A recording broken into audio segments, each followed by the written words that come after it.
No, really, I love spending hours creating tier lists only for them to become obsolete just a year later. It took 7 hours, but we did it. It's done. Yes, but we've got to do it from different angles. Again and again. And again and again and again. Yes, with the release of Ash's Organs, Blood And Crypts, we are re-ranking the albums of death metal legends Autopsy, and again, we're starting with Severed Survival in 1989.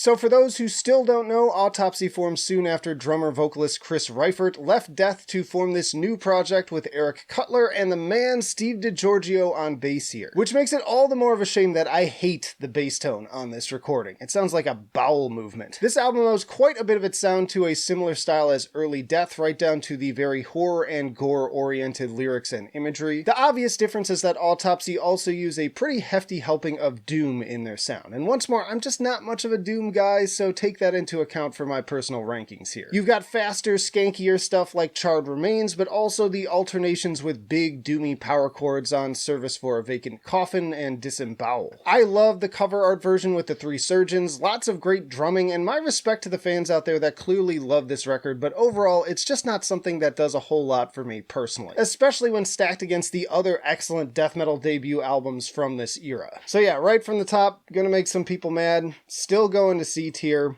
Comment below why I'm wrong. Pitchfork. They followed that up with Mental Funeral in 1991.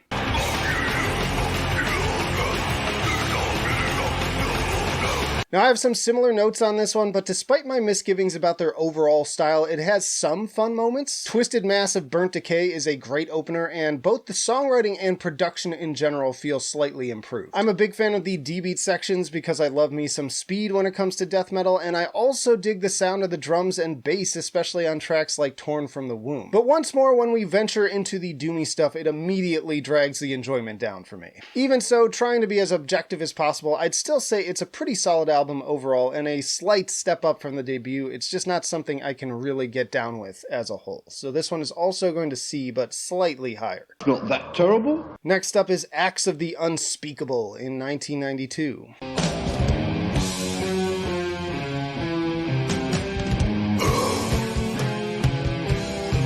This is a particularly repetitious album, and I've never been a fan of that approach to songwriting in general. It starts off on a doom note this time, which already rubs me the wrong way, and I feel like the whole album leans a bit more into that side of things. But then even the faster parts on this one fail to get me moving or feel anything. Just very boring, kind of weak production too. I actually don't even think that there's a single track I can highlight on this one aside from maybe Battery Acid Enema, great title. I see even this album's fan ratings take a significant drop, so maybe I'm not alone on this one, and it is going to D tier. Which brings us to Shitfun in 1995.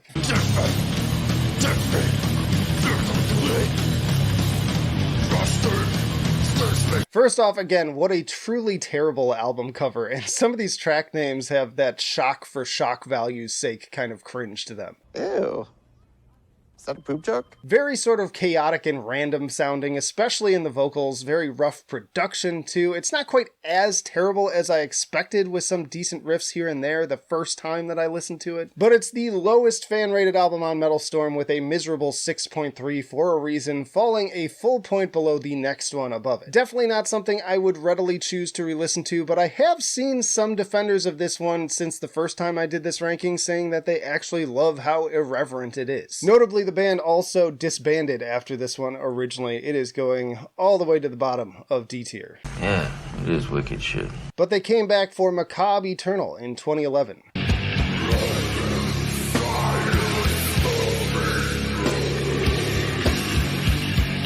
This was their reunion album after over a decade, and a well-received one at that. One of the highest fan-rated albums aside from the first two, and honestly, I quite like this one. It's got some high points in dirty gore horror, Deliver Me from Sanity, Born Undead, and Macabre Eternal. Always About to Die definitely gets me banging my head. Then it's still got some other stuff that I kind of check out for, like Seeds of the Doomed and Born Undead, but others like Bridge of Bones add that little touch of interest with the acoustic that help them stand out from the sea of tracks that, to be honest, I don't know how y'all even tell the difference between some of these some of the time. But even despite its length at over an hour, which is way too much for this style in my opinion, the pacing is quite solid. And possibly hot take, but I think this one is way better than the first two. Possibly their best album art too. So this one is going to A tier. Acceptable. Next is the Headless Ritual in 2013.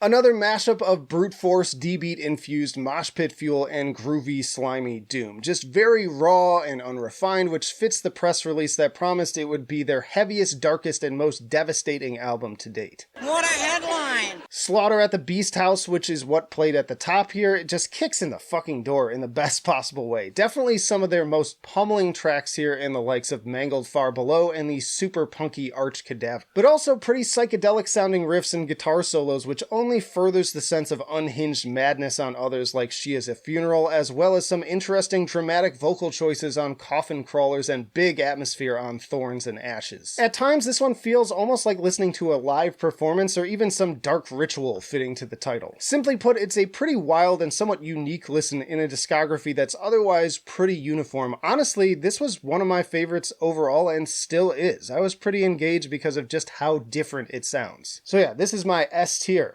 Autopsy album. Does such a thing even exist? They followed that up with Tourniquets, Hacksaws, and Graves in 2014.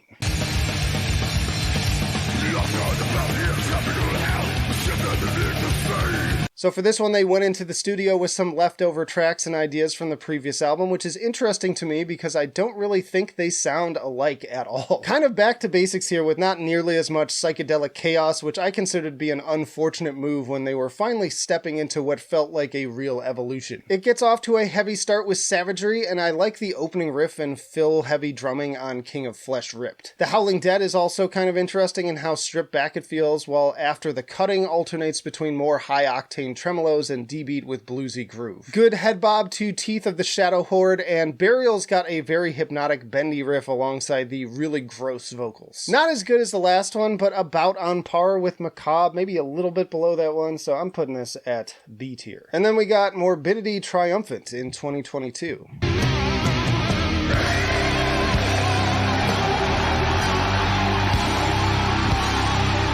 Stab the Brain starts off on a particularly bludgeoning note that's nearly full-tilt grindcore mixed with some more melodic leads and, as always, those insane shredding solos. Alternatively, Final Frost opens with some screeching feedback going into our first head-bobbing doom section. Once more props here from arguably some of their best atmosphere to date in spite of my personal tastes. I can practically smell the graveyard fog before we launch once more into the fray. The Voracious One follows up with some seriously infectious dirtbag blues. The grooves on this one are positively dripping with sludge and slime. Definitely one of the more memorable hooks here. Born in Blood's got some of that classic D-beat that always turns me into a drooling idiot, while Flesh-Strewn Temple once more counters with more of a slow head bob, and Knife Slice Axe Chop, that's hard to say, brings some absolutely gnarly bass. Overall, I'd say the songs are pretty entertaining, though there are a few moments I didn't care for as much. I find Tapestry of Scars to be kind of grating and monotonous despite the pace changes, and Skin by Skin is pretty dull for me until that fast part hits in the middle. But yeah, once more, solid album, and it is still going to the upper end of B tier.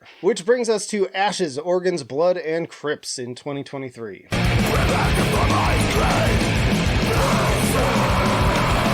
Only 1 year in the wake of Morbidity Triumphant, and we're already getting another gore-soaked new album. My guess is that much like Tourniquets, Hacksaws, and Graves, this is made up of leftover ideas from Morbidity Triumphant, even similarly titled to that record. Regardless, this thing opens up on the perfect note with Rabid Funeral. This is D-beat infused death metal that really does sound like a pack of infected feral creatures biting at your heels before transitioning into another 70s psychedelic nightmare of a bad trip. Perfect October music once more. Throat Saw is another rager with more fantastic bass work with Greg Wilkinson, who frequently steals the show, and Toxic Deathfuck is about as close as you can get to a radio-worthy track from these guys, you know, minus the lyrics and title. Honestly, the songwriting here is fantastic in general, with even the doomier tracks working for me, like the incredibly ominous Wall of Entrails. That chord progression is just so menacing, it sounds like we're all participating in some hooded dark ritual in a spooky graveyard under a full moon. That is until the now risen horde of zombies tears everyone to pieces for that faster section. More Black Sabbath-y energy on the title track with the big pounding drums, wailing guitars, and rumbling bass, crafting another super irresistible hook. They really pull out the earworms on this album with creepy melodies that slither deep into the lower brain and great pacing to keep things interesting all the way through. Ultimately, I like this one a lot more than Morbidity Triumphant, and in many ways it reminds me of the Headless Ritual, mixing straight ragers with more spooky psychedelic sounding stuff. So yeah, with time I could see this one even potentially rising up to S tier, but